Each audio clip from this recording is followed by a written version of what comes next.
اور تیرے نال محبت پاون دا میں کو جانی اے انعام ملے آئے ہائے واہ صحیح واہ کمال تیرے نال محبت پاون دا میں کو جانی اے انعام ملے تائیں ظلم تو پاگل کر چھوڑے پر وحشت دا الزام ملے تو کر ون کوچ زمانے تو تیرا نازش نت پیغام ملے پر اج ہاں خوش تیری محفل وچ تیرے ہتھوں زہر دا جام ملے کمال ہے کمال اور اج زندگی وچ معلوم تھائے جو میرے نال ستم تھی گئے خوشیاں وچ ہسدا وسدا دل ایک لحظے وچ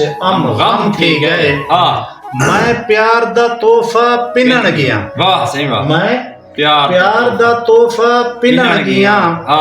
میں پیار دا تحفہ پنن گیا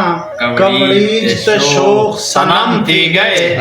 دے دھکے آکھس نا وال آویں ہن نازش پیار ختم تھی گئے واہ صحیح واہ یا آخری شعر والا پڑھے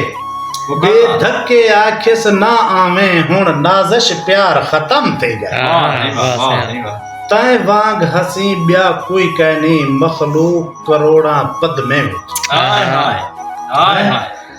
تائیں وانگ ہسی بیا کوئی کہنی مخلوق کروڑاں پدمے وچ تیری زلف زنجیر نے قید کیتے گیا پھساں پیار مقدمے وچ تیری زلف زنجیر نے قید کیتے گیا پھساں قید مقدمے وچ سا جھنکاں نال سکئی ویندن سا جھنکاں نال سکئی ویندے ہاں نت کا وڑ دے صدمے وچ جگ چند تے نازش پج گیا ہے میں کو رول دیتا ہے قدمے وچ